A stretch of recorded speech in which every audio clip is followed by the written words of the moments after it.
if you made a typo, and the typo is printed in your email. So I'd rather sing it for you and have you sing it back, and we can just have a good time singing the song. The words are, oh freedom, oh freedom, oh freedom, freedom is coming, oh yes I know. So the words are really, really easy. I'll sing it through once.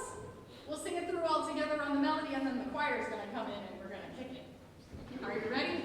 Music was such an important part of freedom movements, of anti-racism work, that we are singing this song today as part of that work. Oh, freedom! Oh, freedom! Oh, freedom! Freedom is coming! Oh, freedom! Oh, freedom! Oh, freedom! Freedom is coming! Oh, yes! Oh, freedom! Freedom! Oh, freedom! Oh, freedom! Freedom is coming! Oh, yes! Oh, freedom! Freedom is freedom! Freedom is freedom! Freedom is coming! Oh, yes! Oh, yes! Oh, yes! Oh, yes! Oh, yes! I know! Oh, yes! Oh, yes! I know! Oh, yes! I know! Oh, yes! Oh, yes! Oh, yes! I know! Oh, yes! Oh, yes! I know! Oh, yes! I know! Oh, freedom! Freedom is freedom! Freedom is freedom! Freedom is coming! Oh, yes! Freedom! Freedom is freedom! Freedom is freedom! Freedom is coming! Oh, yes, I know! Thank you very much. Please take a moment and greet your neighbors.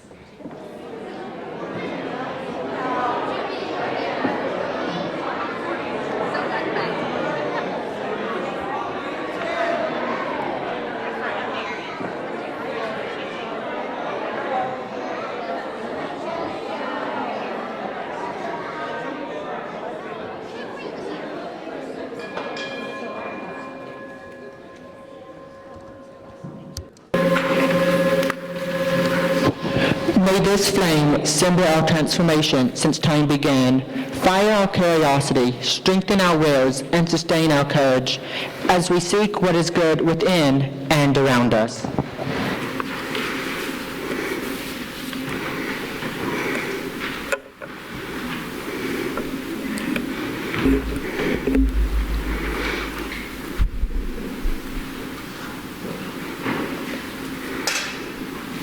I'd like to invite you to join your hearts and minds in the spirit of worship with about half, maybe a little more than a third of the stanzas of the great poem, Let America Be America Again, by Langston Hughes.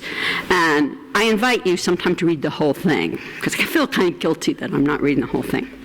Let America be America again. Let it be the dream it used to be. Let it be the pioneer on the plains seeking a home where he himself is free. America never was America to me. Let America be the dream the dreamers dreamed. Let it be that great strong land of love where never kings connive nor tyrants scheme that any man be crushed by one above. It never was America to me. Oh, let my land be a land where liberty is crowned with no false patriotic wreath, but opportunity is real and life is free. Equality is in the air we breathe. There's never been equality for me, nor freedom in this homeland of the free. Say, who are you that mumbles in the dark? And who are you that draws your veil across the stars? I am the poor white, fooled and pushed apart. I am the Negro bearing slavery's scars. I am the red man driven from the land. I am the immigrant clutching the hope I seek and finding only the same old stupid plan of dog eat dog, of mighty crush the weak. Oh, let America be America again, the land that never has been yet, and yet must be, the land where every man is free, the land that's mine, the poor man's, Indians, Negroes, me, who made America, whose sweat and blood, whose faith and pain, whose hand at the foundry, whose plow in the rain must bring back our mighty dream again. Oh yes, I say it plain. America never was America to me, and yet I swear this oath, America will be.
May I do honor in my telling of this story to Nathaniel Hawthorne, who I cribbed it from with some updates with more contemporary historical research. So, once upon a time, a long time ago, I kind of accepted a dare, and I was with my friends who dared me to spend the night of All Hallows Eve on Hanging Hill. Now, we grew up in Salem, Massachusetts, and Hanging Hill, a long time before us, was a place that they had hung 20 innocent people as witches. And we were quite sure that on All Hallows Eve, these awful witchy demons would come and visit the earth. And so I was terrified. As the night went on, it seemed like nothing was going to happen. But then midnight came. It was dark. And all of a sudden, these ghosts started coming down from above. We weren't really looking up ahead, above. And they started coming down. There was 20 of them. And they were white and shimmery. And at first, we were very terrified. And we thought, 20? Well, there were 20 innocent people hung here. Maybe it's ghosts of them. But they didn't look like witches at all. They came down so softly, and they had such peaceful faces, and they smiled, men and women. They looked more like angels. So we started to feel less scared. But then we saw a group of mostly girls, one boy, running up and pointing their fingers, and they first looked like little demons, and they were going like this. And they were really scary looking. And we realized they must be the children that had accused those people of witches. They had yelled and screamed, and they looked, just really scary. But as we looked at them, we saw that they were more scared than scary. They looked terrified. We couldn't figure out why as they ran towards those angels. Well, right behind them was one woman who was dressed in raggedy clothes. I mean, she's like a skeleton, you know. She's a demon. She looks scary, and she's like chasing them. And they all start pointing at her. And we realized it's Tituba, who was a slave and the very first person accused. And as we look at her, we see she's not really very scary after all. But she's still standing there chasing them, and behind her is a whole bunch of Indians. And we realize, at first, we think they're savage and barbaric and really scary, but as they come forward to Tituba, they reach out to her and hug her. And we realize Tituba is an Indian too. And they all sit down together on the ground, and they look very peaceful and happy to be there together in a circle. We go, why do we keep getting so scared? None of these things are as scary as we thought. And we're starting to kind of calm down. But then the demons and the devils and the ghouls start coming up from the village. They're walking down the streets. And they're just, first there's the ministers. They're really scary-looking devils. They are. And then there's the judges, just as terrifying. And then there's just the village people. They're the weavers and the cart makers and the blacksmiths. They're the farmers and the people who have the stores. But they are demons with bright red eyes, and they are shouting and angry and scary, and we are starting to shake and hug each other.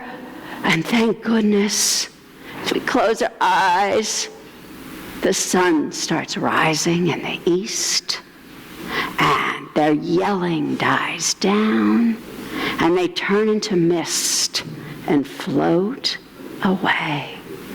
And we are safe, but maybe a little wiser as we enter in to the new day.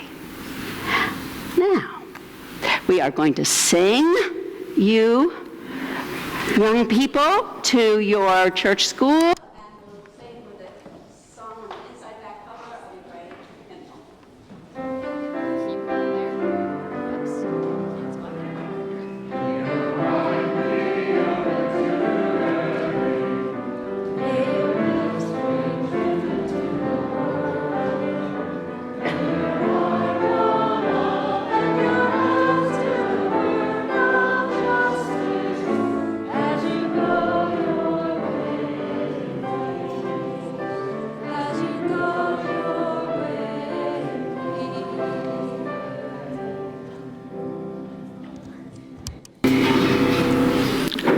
Good morning.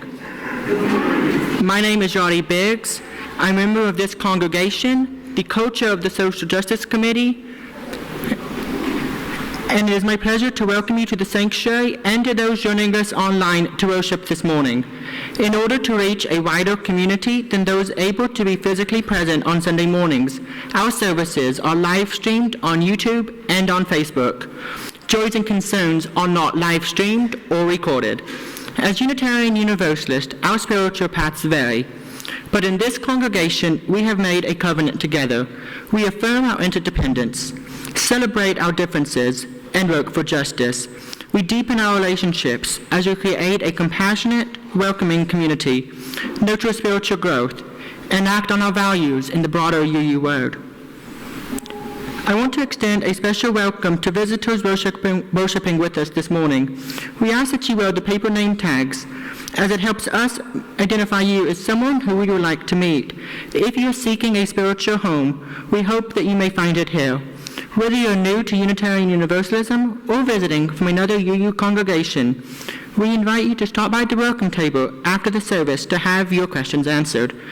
People become members of this congregation by signing the membership book, supporting the church with their time and finances. If you are considering joining the church, please speak to our assistant minister, Denise Gouch. Following the service, we hope everyone will enjoy coffee and fellowship in the social area, where you will also find information about current opportunities for engagement and reflection. There are many announcements in the weekly bulletin, which I hope you will take home and read, and I've been asked to highlight a few more. Today is the last day to donate services, events, or items to our annual auction fundraiser, taking place Saturday, November 2nd. Please stop by our donation table in the social area, or donate online at firstuunash.org/fundraiser. You may also consider being a sponsor to help cover the cost of hosting this event, and may give for that at the donation table as well. Please mark your calendars to attend on Saturday, November 2nd. See the bulletin for additional information. The Children's Religious Education Committee is hosting their annual Halloween party. Join us next Sunday, October 27th at 10:45 a.m. in the Morgan House for some Halloween fun and music. Don't forget to wear your costumes. The Membership Committee invites newcomers and curious visitors to the Meet the Ministers luncheon today at 12:30 in Classroom A, just off of the social hall. Bring your questions about Unitarian Universalism or First UU Nashville to chat with our lead minister, Reverend Gail Seavey. Children are welcome and a light lunch is provided. Our Whole Lives, or OWL, is our UU Lifespan Sexuality curriculum. OWL for Adults starts this morning at 10:30 a.m. Join us for this 5-unit class open to those 18 and above as we dive into spirituality, emotional and social aspects of sexuality. Contact Religious Education Coordinator Ella Isaac if you would like to participate, or just show up in the Palmer Room in the Morgan House this morning. Thank you.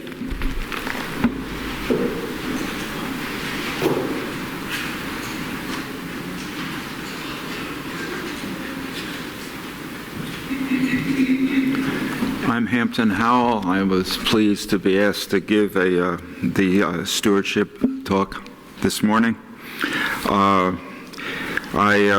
I'm a bit ADHD, and I worked out everything I wanted to say last night. And I completely rewrote this morning. I want to read to you, but this is part of the exploring the dichotomy or non-dichotomy between things and buildings and people and activities. So I'm going to read the last paragraph of my talk last night and then keep on going to this morning.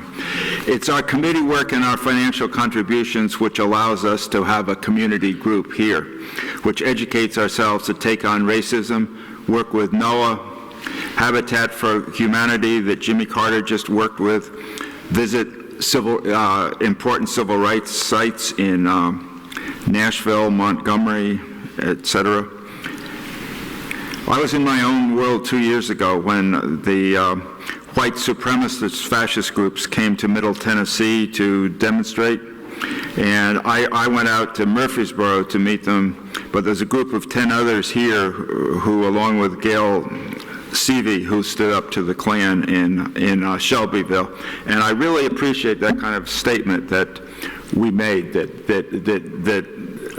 okay, it wasn't the Klan, it was white supremacists, but that's when I realized that I could take on challenges like the Klan if I tuned in better on what the rest of my congregation was doing. We need to keep FUUN doing all this good work in Middle Tennessee by shoveling our money over to Bob Day and the Financial Committee. Then I threw in a afterthought right at the end, just before I went to bed. I won't tell you when. What a prior generation did for us by building the stone and glass Frank Lloyd Wright building we celebrate, we may be able to do for a future generation by building wisely and beautifully in this patch of land we're used to sitting upon and striding over. Okay, so I've been coming here for 41 years here.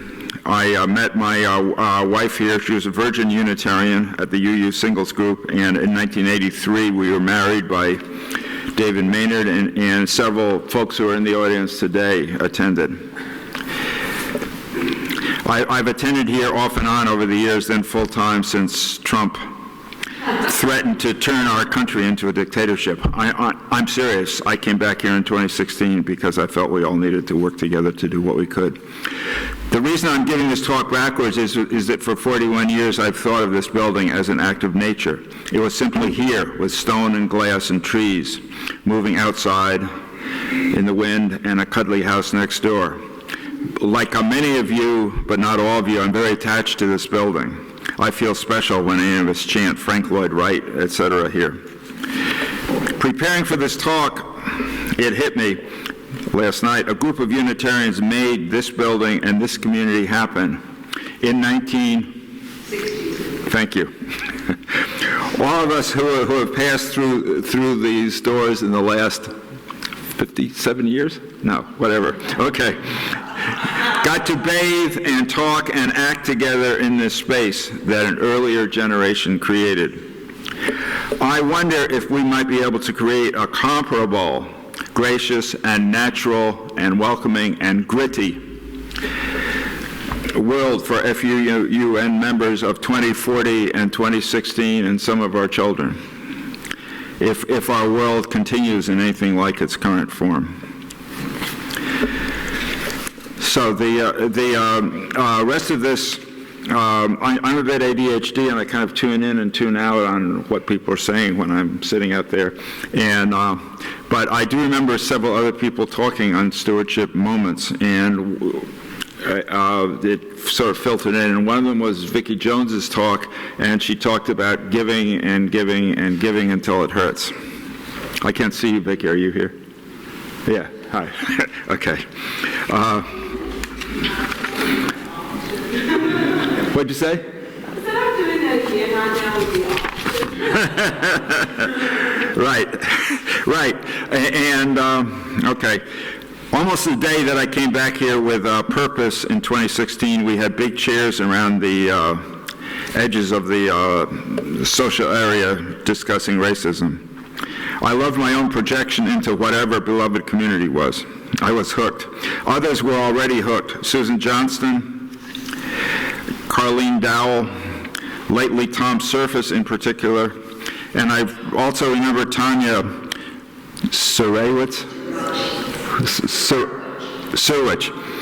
She was preparing to close out her house and move to Washington, and meanwhile she kept coming to all of our meetings and apologizing that she brought in several things and she apologized that she wasn't doing more, and then she hosted a goodbye party at her house for Sharon Green, and then Tanya apologized that she wasn't doing more. Being surrounded by people who give and give is an elating process, but you can also think you can do more than you can and burn yourself out depending on your other commitments.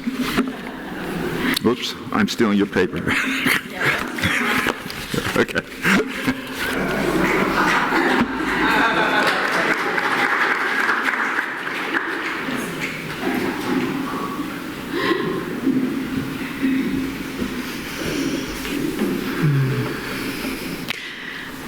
I'd like to invite you now to settle yourselves in your seats. Maybe take a breath or two. Become aware of yourself as part of this gathered community this morning. And I know that all of us have brought things from the life we've lived in the last week into this room with us. And as you think over your last week or so, you may become aware of joys or sorrows, concerns that you carry with you. And you might feel moved to mark those, to make those present here in the sanctuary. And if so, you're invited to come forward and place a stone in this bowl of water, which represents our gathered community. Our volunteer chaplain this morning, Kathy Chang, will help you with those stones. If you would like to have your joy or concern spoken aloud, there are yellow slips of paper in the pew, in the little pocket in front of you. If you will write legibly, Kathy and I will read those aloud to the congregation. You can hand me those slips as you come forward.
Holding this joy, this concern, as well as all the others that lie as yet unspoken in our hearts, let us join together in a spirit of prayer.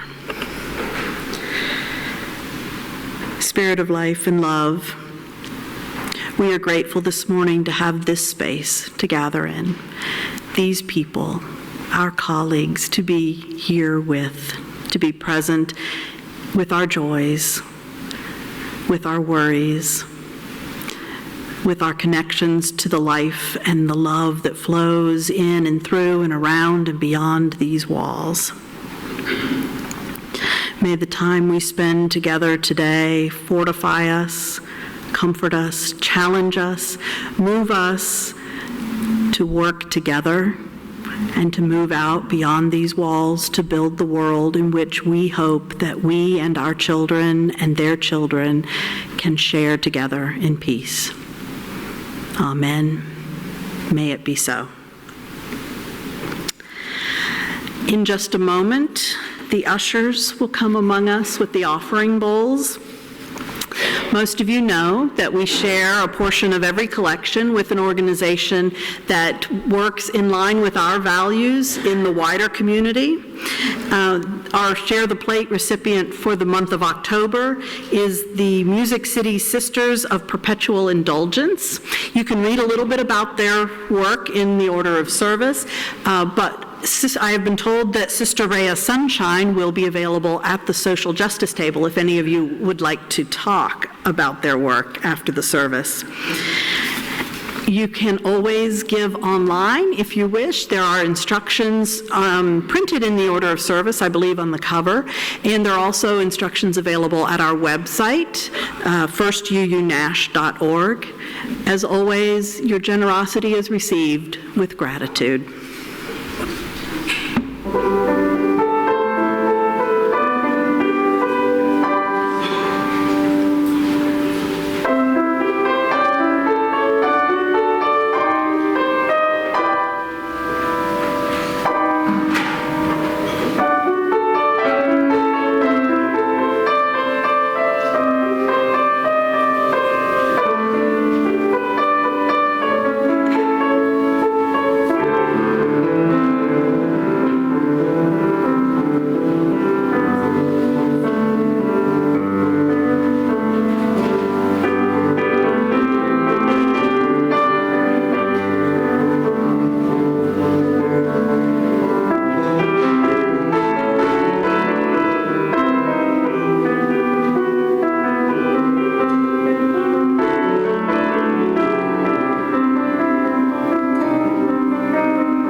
reading is, we're going to try to do this. It's actually from a transcript of a radio show.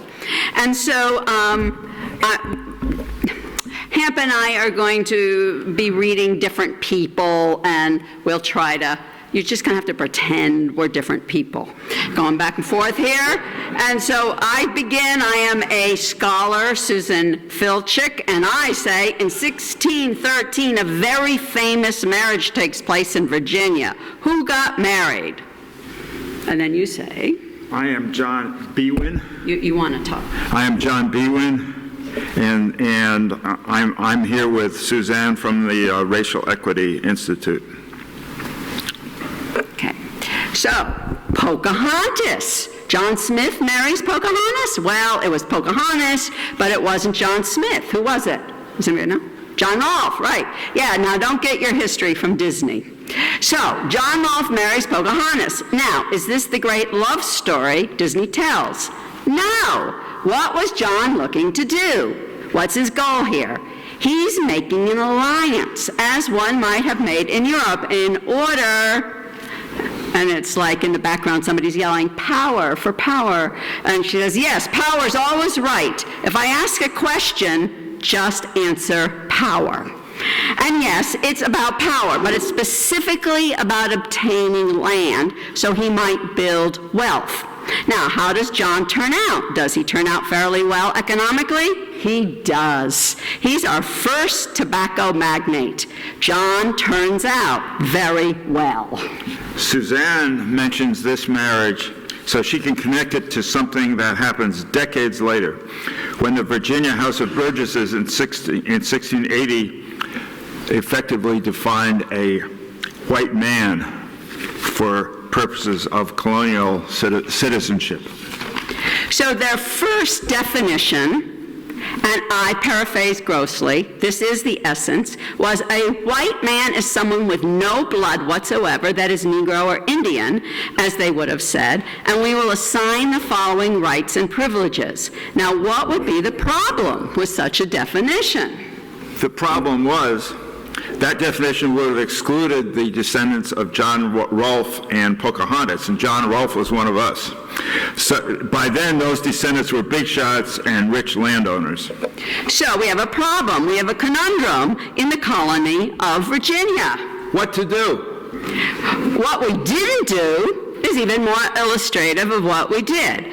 What we didn't do is say a white man is someone with no blood whatsoever, et cetera, et cetera. However, we allow these Indian people, as they would have said, to maintain their wealth and maintain their land as Indians. That's not what we do.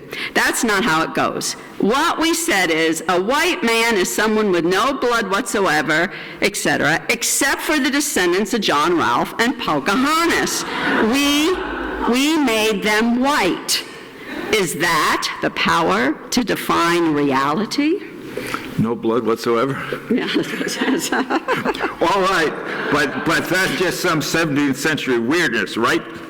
Well, 2.5 centuries later, in the now Commonwealth of Virginia in the United States of America, it was passing the Racial Integrity Act of 1924 amid the eugenics craze, trying to prevent race mixing. The act adopted the one-drop rule for black people, declaring those with any ancestry colored, but the state held on to the Pocahontas exception. It defined white people with up to 1/16 Native American ancestry, keeping John Rolfe's and Pocahontas' aristocratic descendants within the white people tent. Is this a little bit crazy? It gets crazier. It gets crazier, and we need to understand that because, folks, on crazy, we built a nation. We did. So I'm John Bewin. It's Seen on Radio, part 4 of our series, Seeing White. And what we do is we turn the lens exploring race by looking straight at white America and whiteness itself, where it came from and how it works. Most Americans, I think most of us who have come to be called white, will agree that our country has a long and painful history of racism. But in the mainstream of our culture, in our schools and movies, and certainly in our political talk, We frame that history as a blemish, maybe a big blemish, but a blemish nonetheless on our overarching national story, which is great, really great. But then you say, but here's, just, Yes. Here's Barack Obama in the 2004 Democratic Convention that propelled him to the presidency. And he's, okay. Yeah, you're going. He stated, "Our pride is based on a very simple premise, summed up in a declaration made over 200 years ago. We hold these truths to be self-evident, that all men are created equal." And there was big cheering and applause in the background. "That they are endowed by their Creator with certain inalienable rights, that among these are life, liberty, and the pursuit of happiness. That's the true genius of America." And there was a huge clapping. Do you want to keep on going with the rest of it? I'll do some of this, okay. This is the story we tell ourselves. We're the first nation in the world not formed around an ethnic tribe that's lived in a place forever. Our country was built on a revolutionary idea. Yes, there were contradictions, especially early on. Lots of the founding fathers owned people, and they said all men are created equal except those who were 3/5 of a person. And we did commit near genocide against American natives in the process of taking their land, and yes, it was all men are created equal, and women didn't even get the vote for almost 150 years. But that's how the world was back then. Look how far we've come. The founding idea was genius, and we've been working things out ever since, striding relentlessly toward that Jeffersonian ideal. That's our story, and we're sticking to it, apparently. But how true is it? In the last episode, we saw that 14 years after we declared to the world we hold these truths, U.S. Congress made its first actual laws, and these laws said something different. This is a white man's country. So which is it? We have two national characters, not one, and they're always fighting it out. Which side has done most of the winning? And so ends our reading, and we invite you, we put the website to listen to all of these transcripts, or read them or listen to them. They're very enlightening. Thank you. This is the first 4 pages of, what, 16 or so? Yeah.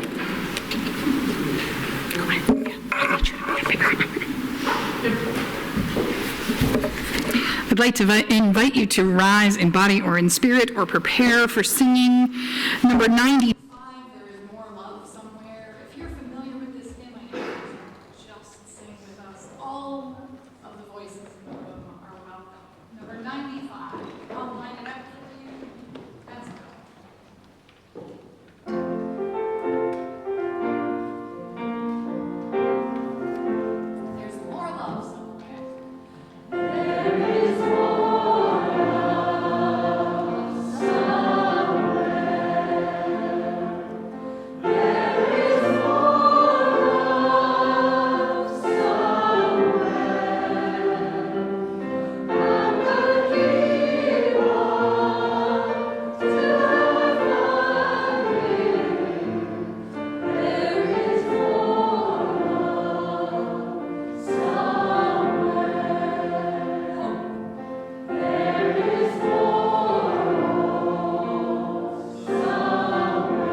So these historians suggest that we are of two minds as Americans, that there's two American characters. And so today, I want to invite you to look back to James Baldwin's invitation that we talked about a few weeks ago to do our first works.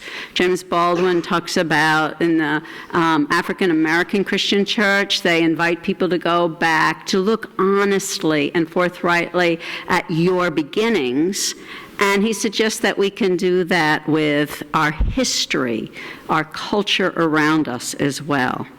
So an honest viewing of the world that created us.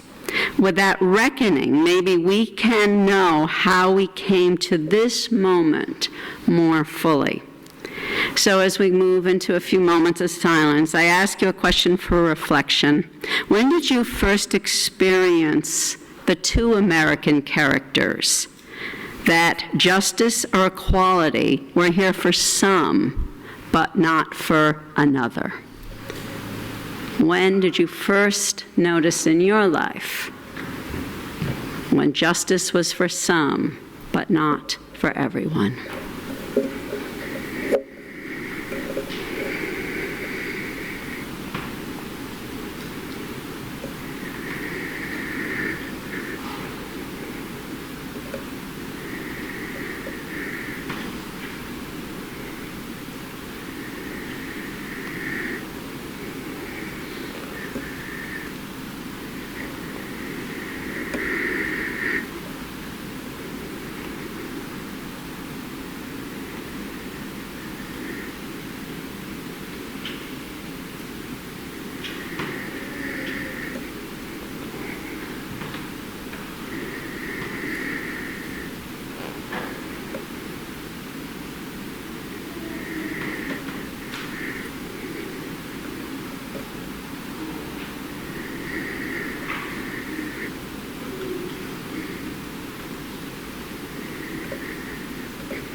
I invite you to hold the sorrow of these memories in one hand and your highest ideals for equality for all in the other.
wasn't until I lived in Salem, Massachusetts, about 25 years ago, that I started to be able to do this work, this first works. Although I always love to find out all the awful things we did in history for some reason. I don't know why. But as a child, I used to have a dream. I think I was about 9 or 10, and it was one of those dreams that you remember and you work on. You don't understand why it's so important. At least as a kid, I did not understand. And in this dream, there is a big hill, kind of like Gallows Hill, and it's dark, like on All Hallows Eve, and the hill is full of like brambles and snakes and spider webs, and there's bats flying, and it's really creepy. And I'm walking up it in a line led by Jimmy of the Mickey Mouse Club and the other Mouseketeers, who, by the way, were all nice, white, sweet, very good people. And as we go up to the top, there's this huge statue of a witch. And in the dream, it's wood, and it's kind of falling apart, but it's huge. And just as we get there, and we're really scared, and just as we get there, the witch becomes alive and flies away. And that's just the dream, right? What in the world was that about? So we moved to Salem. I served the Universalist Church there, and right by the Commons, in front of the Witch Museum, is this big statue that's exactly like the statue in my dream. Now, it was no miracle that I dreamed about this statue that everybody thinks is a witch, but is not. It's really Roger Conant, the first colonial governor of Salem, with his big Puritan hat and his big robe. But everybody thinks it's a witch, because it turned out I lived there for just a couple months when I was 2 years old, and my father was in the Navy, and we just were passing through for a couple months, but there we were. So this statue, exactly this statue, except that it was bronze too, was in my memory. And I was like fascinated to understand the very weird history of Salem that was very alive. You know, sometimes we think, oh, that used to happen, the old days. We used to do racist things, or we used to do awful things. But in Salem, they act like it is still happening all the time. And somebody suggested to me to read Nathaniel Hawthorne, because 100 years ago, he was struggling with the same thing. Why is all of this feeling of evil and blame and, people turning against people still so alive? He grew up in Salem, and what I didn't realize is that he wrote many, many short stories. He was always publishing in magazines, and a lot of them were horror stories, like the one I told you. And in his horror stories, there were disappearing Indians, there were Puritans turning against Quakers, a lot of hypocritical behavior of the righteous against everybody else, and this whole, there's stories about, people being tainted in their blood, that they become more and more evil and they can't escape it. He was writing at the same time as Edgar Allan Poe, and they were just as creepy to me as Edgar Allan Poe. And so I started to realize that he was struggling with a religious question as well as a historical question. What is good? When do we do bad things? What is guilt? What is shame? He's struggling with that, and his Puritan heritage, which is still very alive in that city that 200 years ago killed 20 people. Now, at that same time, while I was there, I had the opportunity, I was in a study group of UU ministers, and we decided, it was in 2003, to study white identity. And in our readings, a lot of it was of U.S. history, I had this insight that kind of shocked me, that my people, my New England ancestors, their character was shaped. Their character, as I knew it, as I was brought up, was shaped during the Indian Wars in New England. I was reading about the Prince Philip War to help me understand this, which was about 50 years after the first huge wave in the late 1620s, early 1630s of English coming to Massachusetts mostly. So it was still very living in my family to see things as black and white, to see us as righteous, to see the Indians as the devil. Of course, now in modern times, we had just said they're all gone, so it was like the Indians didn't even exist anymore, which if you go to the first exhibit, you'll see what a myth that is, the Hearts of the People, wonderful native exhibit of showing people very alive, and their tribal culture is very alive today. And it was heartbreaking. I felt real sorrow, understanding how this happened, and how even in those times, in the mid-1600s, there was a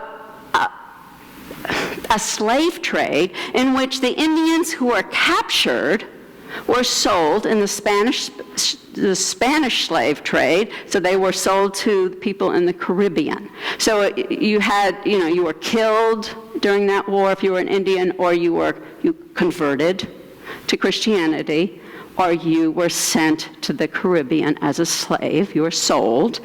And it was because in their righteousness, we are the chosen people, the Puritans they really believed that the Indians were not just savages, not just barbarians, but the devil. Now, it wasn't until I read a book called The Devil's Snare by historian Mary Beth Norton that I was able to put together this profound gut understanding that my people were formed by the first Indian Wars.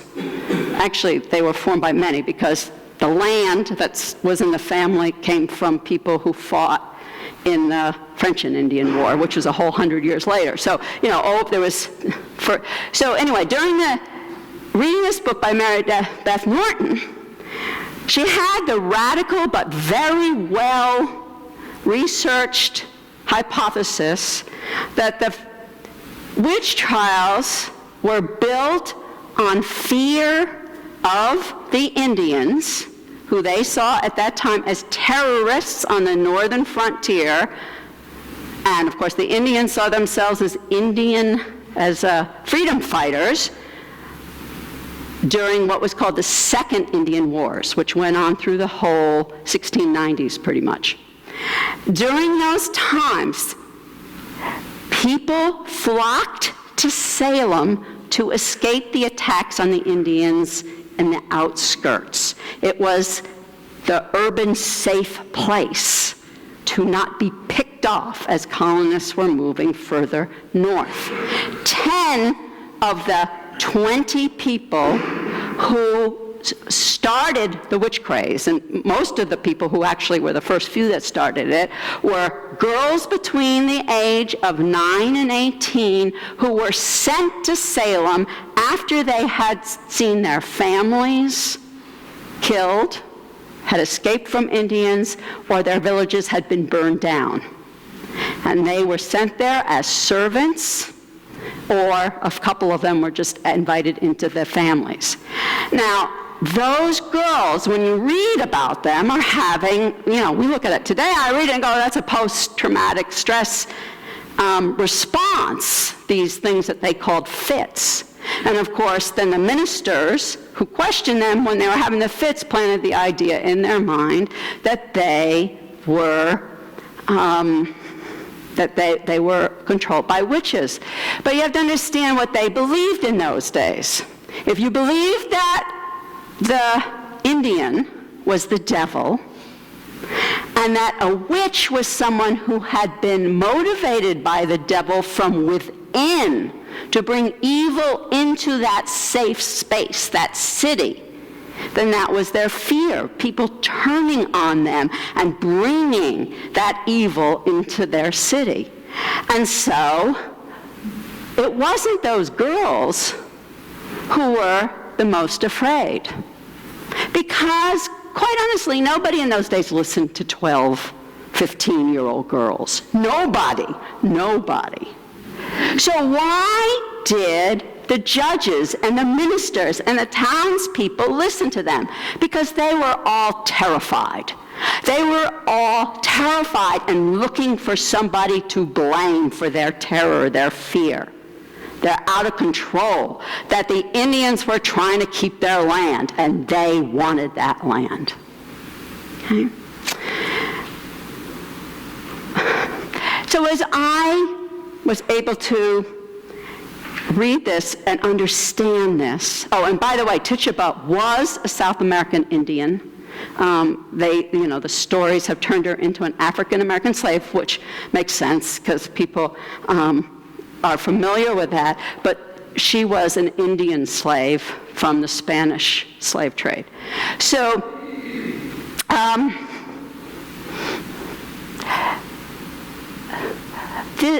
seeing how this war, conceived as a good and evil war, was worked into, not into the institutions. Yes, it was in the hearts and minds of the people, but it was in the institutions. It was the courts that condemned these people to die. It was legal. It was the ministers who told them that this was the spiritual fear to do. It was in the institutions. Now, I grew up in that same religion as the Puritans.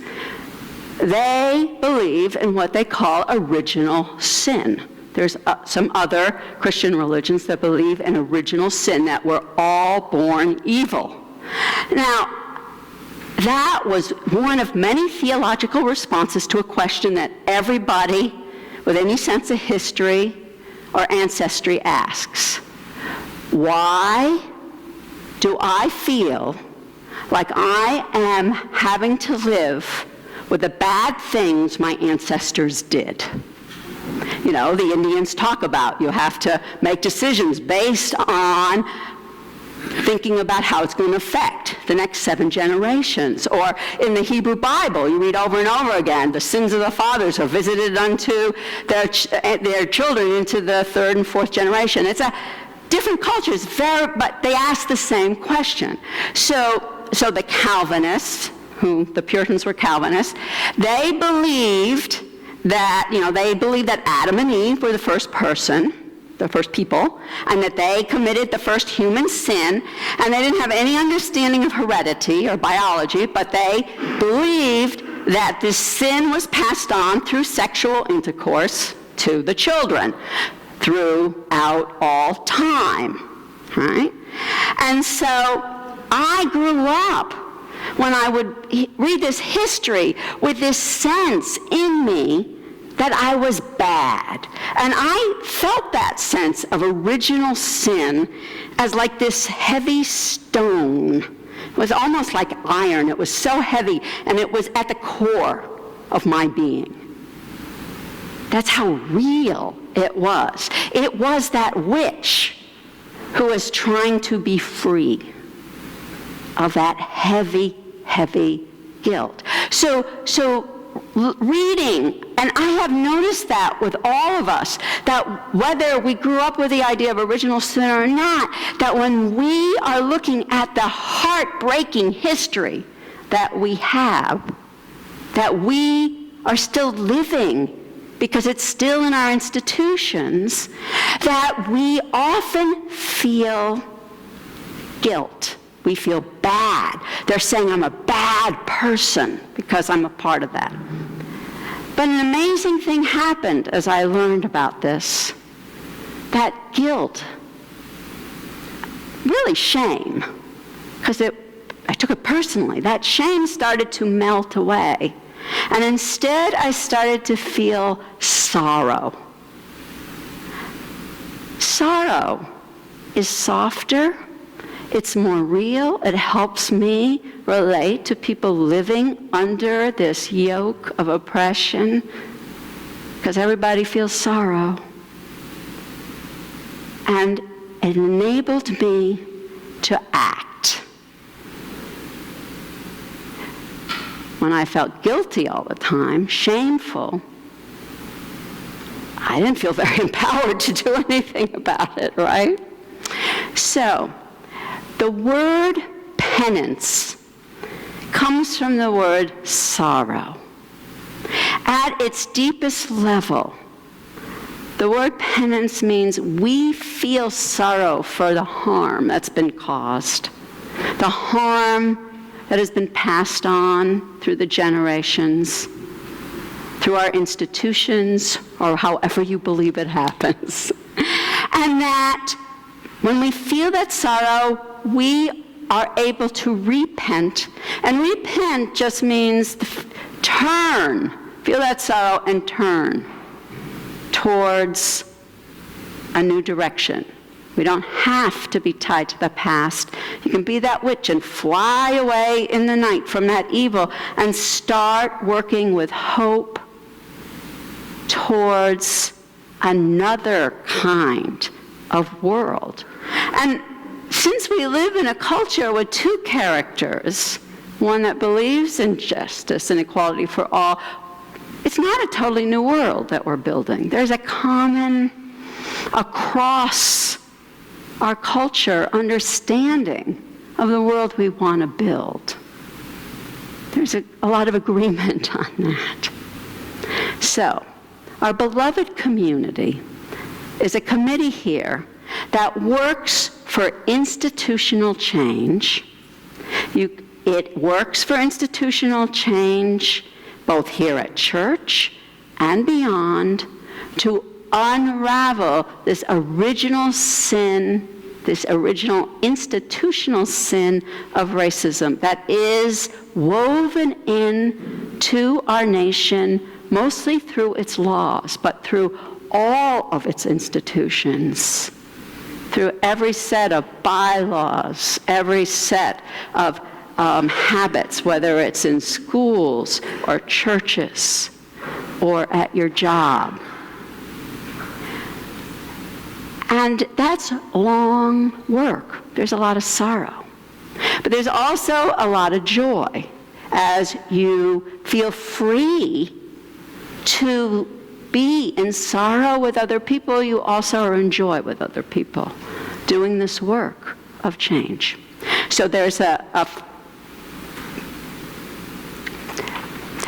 the beloved community has done wonderful things to help us continue to learn, always more learning about this original sin of racism, which is so complex. Last year, they had a study group, White Fragility. The all-church read for Unitarian Universalists this year is the indigenous people's history of the United States.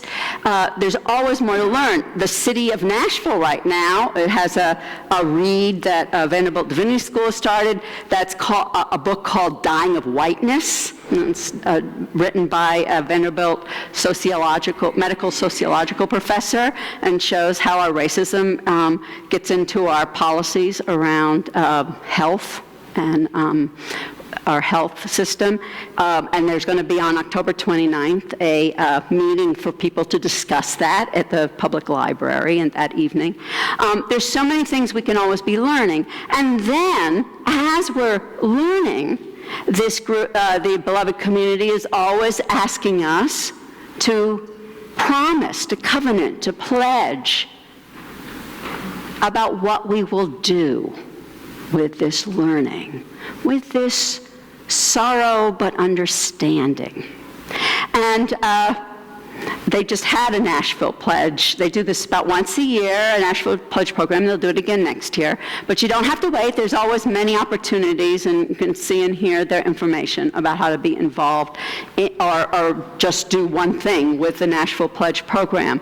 I myself have committed to two things, which many of you know that I'm very involved with Nashville Organized for Action and Hope, because I get to work on dismantling racism with a broad coalition of people here in town of all races, colors, and creeds. And it's very local, which always feels empowering to work locally. But I'm also on the Tennessee Advisory Committee to the U.S. Civil Rights Commission. And I'll tell you, most of the people on that are lawyers.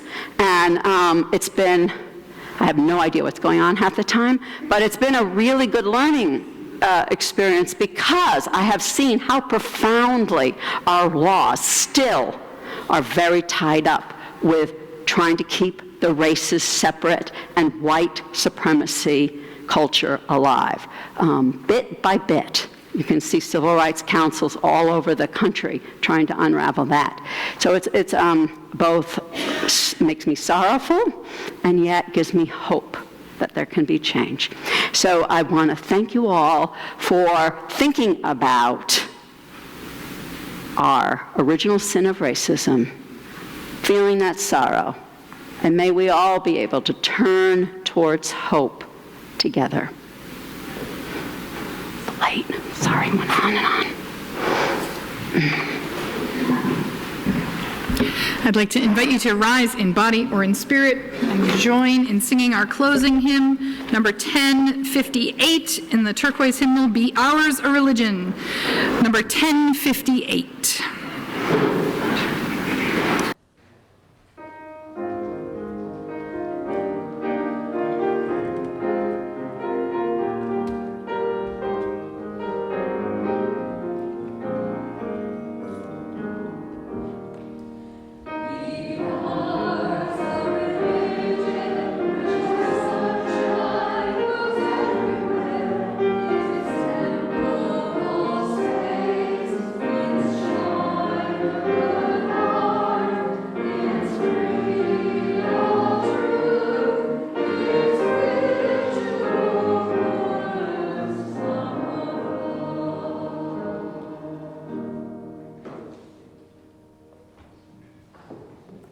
Please join me in the words of the traffic attention, the words of which are found at the bottom of the order of service. We should introduce slain, but not the light of truth, the warmth of community, or the fire of commitment. These we carry in our hearts until we are together again. I'd like to read the last stanzas of Langston Hughes. Oh yes, I say it plain, America never was America to me, and yet I swear